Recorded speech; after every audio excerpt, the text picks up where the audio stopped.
Okay, some of the early effects of Irma. I'm dubbing it Armageddon. This is Sunday evening around about 5 o'clock. And this is in Sebring, specifically a place called Lake Josephine, just slightly south of Sebring, the main town. So I've just a little view of the rain and the wind from Irma, the super hurricane. But we're not getting the full effects of it, because the full effects of it is over to the west, which will be heading towards Tampa tonight.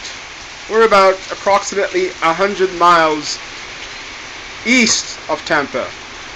So Tampa is approximately 100 miles west of us.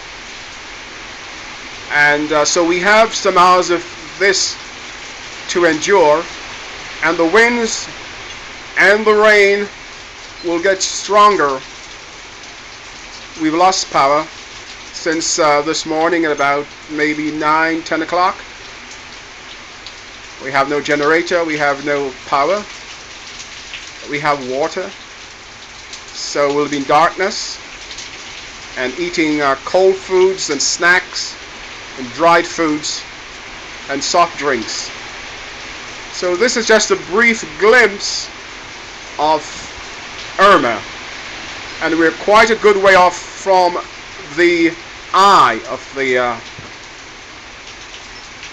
the hurricane Armageddon. So some places nearer to the eye, nearer to the path, is absolutely devastated. But so far, at about 5 o'clock Sunday, we're reasonably okay here. Over and out.